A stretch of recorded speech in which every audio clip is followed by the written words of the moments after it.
Welcome back sa ating vlog mga kapatid. So for today's video ay isi-share ko lang po sa inyo yung mga naging kaganapan sa aming church sa Tandok noong mga nakaraang linggo. Ayan, nagkaroon po tayo ng bisita at ito po ay isang mga grupo ng kabataan na nagmula sa Bulacan, sa Malolos, sa Gospel Bearer Church. So sobrang thankful kami at sobrang excited kami sa kanilang pagdating. At ayan nga po, sa hindi inaasahang pagkakataon ay inabutan po tayo ng brown out. Aruy.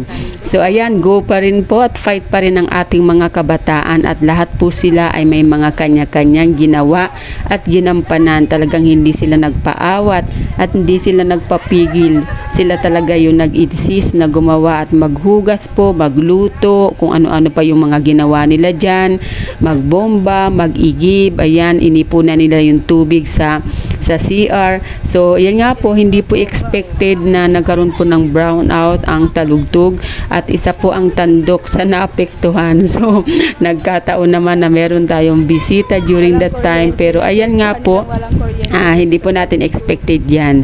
So, salamat pa rin po sa Panginoon dahil may mga cellphone po kami, may mga flashlight, may solar at yan po yung mga ginamit namin para magkaroon po kami ng liwanag sa gabi po na yan. So, by the way, sila po yung isang grupo ng kabataan na mga magmi-mission po at kami po ay very thankful and grateful na napili nila ang MCC para po mag-conduct ng kanilang mission po dito po sa lugar ng Nueva Ecija. So, salamat sa inyo mga kabataan ng Gospel Bearer Church at kami po ay natutuwa at sobrang nabibless kami at na-inspire kami sa mga buhay po ninyo dahil ang dami po namin natutunan sa inyo sa murang edad po ninyo. Kahit kaming mga nanay ay ang dami naming na-absorb na mga learnings and teachings na nagmula po sa inyo. So, ayan si Lyra, pabalik-balik na po siya nag-igib ng tubig, nagpupuno po siya ng tubig sa CR. Talaga naman, sobrang tuwan-tuwa din kami sa mga kabataan ng MCC dahil nandiyan po talaga sila para mag-help talaga, mag-assist sa ating mga bisita at dyan din po pala kami natulog. So para ma-secure ang kaligtasan ng aming mga bisita dahil bago lang po sila dito sa Tandok, hindi namin sila iniwanan at hindi namin sila pinabayaan. Dyan talaga kami natulog at salamat sa Panginoon sa mga kapatid din namin sa pananampalataya sa Tandok dahil talagang nagkaroon po sila ng pagkakaisa para mapatulog po namin, magkaroon po sila ng maayos na tulugan ng aming mga bisita.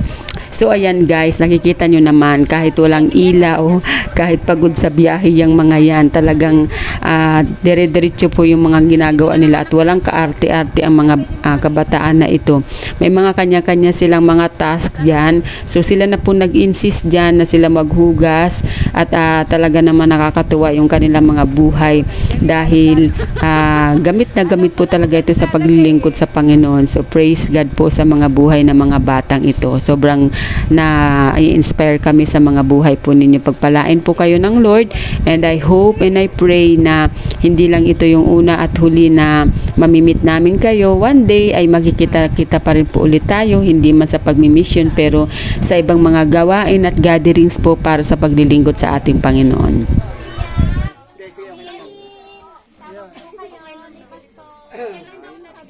Ito po yung pangalawang araw ng ating mga missionary at sinamahan namin sila sa Tandok. Dito na rin po kami natulog ng aking asawa at mga anak at yung iba pa namin mga kapatiran para po ma-secure yung safetyness po ng aming mga bisita.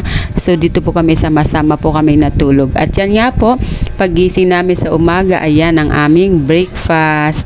Merong itlog, may tuyo, merong mga gulay, and then pagkatapos po namin mag-almusal, ayan, around 9 AM kami po ay humayo dyan po sa Barangay Tandok. So ang ginawa po namin, yung mga kabataan ay sinamahan ko po sila yung mga girls at yung mga boys naman ay sinamahan ng aking asawa.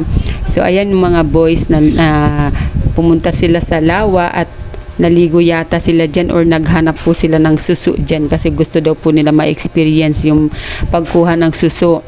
At kami naman mga girls, ayan po ay pumunta po kami sa bawat bahay, bawat pamilya po dyan sa Tandok upang bisitahin namin sila, kumustahin, and then ipag-pray po namin sila. So nag-conduct rin po kami dyan ng mga konting fellowship lang po kasi po ang dami po namin pinuntahan dyan na bahay.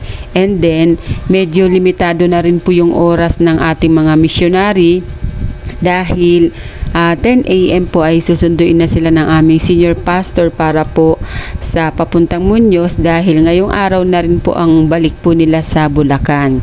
So itong bahay po na to ay bahay po ito na nila Sis Lorna, yung aming isa sa kapatid sa pananampalataya, at binisita po namin sila. Ayan si Astang, yung kanyang bunsong anak, and then pinag-pray po namin siya dyan dahil may karamdaman po dyan si Sis Lorna during that time. So nagpunta po kami dyan sa loob at kami po ay mainit na tinanggap ng pamilya Valdez. So maraming salamat sa Panginoon. And then after po nyan, ayan, naglakad ulit tayo pagkatapos po nating ipag-pray sila Sis Lorna. Pumunta naman tayo kila Ate Aida, yung isa sa mga nanay natin dito sa Tandok. At yung kanilang bahay nga pala dito mga kapatid ay medyo palusong, pababa po siya. So, pero go pa rin kami. Ayan, ang dami po namin, nakakatuwa po, no, kahit mainit po yung panahon, talaga naman kami ay sama-samang naglakad. At sa mga oras po na yan ay papunta po kami kila Nanay Remy. So, dyan po ay ipagpipray din po namin yung pamilya Velasco. So, salamat sa Panginoon dahil nagkaroon din po kami ng pagkakataon na makabisita po dyan kila Nanay Remy. Si Nanay Remy po ay kapatid ni Nanay Anita, yung host po namin sa Tando. Kaya, praise God kasi magkakasama po talaga kaming naipanalangin namin yung bawat pamilya. At tingnan nyo naman yung mga dinadaanan namin guys. Talagang walang simento, paahon, lubak-lubak. Talagang kung magmi-mission po talagang isang missionary ay nako, talagang matcha-challenge po talaga kayo dito sa Tandok. Pero bukod sa pagiging ma-challenge po yung lugar na to ay mag-enjoy po kayo talaga dito at very hospitable po yung mga tao po dito. So ayan nga mga kapatid, salamat po sa Panginoon dahil kami ay binisita ng mga kabataan na ito na nagmula sa Malolos, Bulacan sa Gospel Bearer Church. Saludo po kami sa buhay ng mga kabataang ito dahil sa murang edad ay nagpapagamit sila sa Panginoon sa kanilang paglilingkod. Glory to God po.